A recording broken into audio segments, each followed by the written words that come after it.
Entzun nuen euskera da hizkuntzaretakoa, nola esaten da, zaharrenetakoa, bai.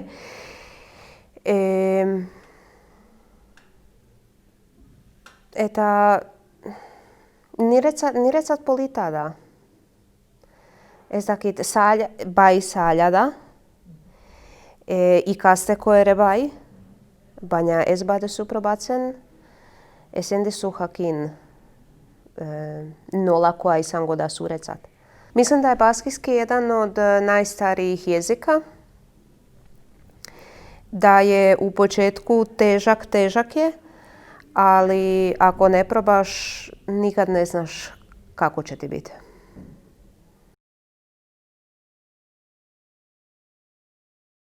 Badaukagu harremana, bueno, guk pixkat komplikatuak gera, baina badaukagu harremana. Beti norbaitekin hitz egin dezakezu.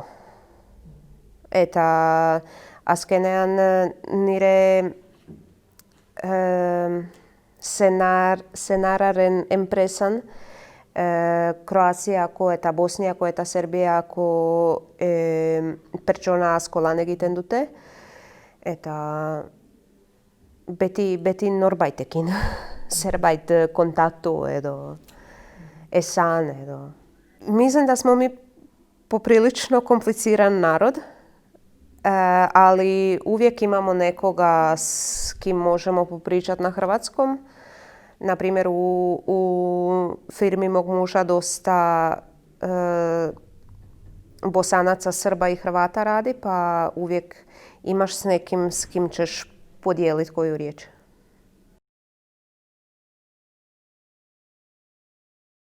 Baneukan hemen Italiako emakume bat, bera orain Italian bizi da.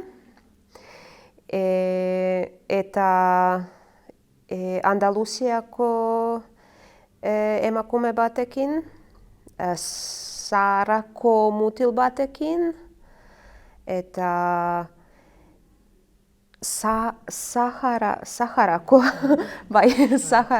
mutil batekin. Eta gure taldekoekin, Serbijakoak eta Bosnijakoak, Kroacijako pertsonarekin. Imala sam ovdje jednu ženu iz Italije koja sad opet živi u Italiji. Iz Andaluzije jednu ženu. Iz Sahare dečka jednog, dobro, muškarca. I normalno iz našeg područja Srbi, Bosanci, Hrvati, s njima razgovaramo.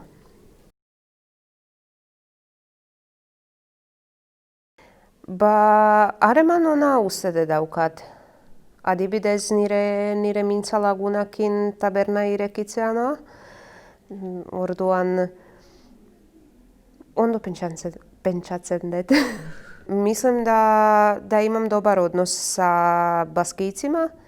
Sada sa svojom, nemamo prijevod za tu riječ. Sada sa svojom minca lagunom otvaram kafić, tako da mislim da se dobro snalazim.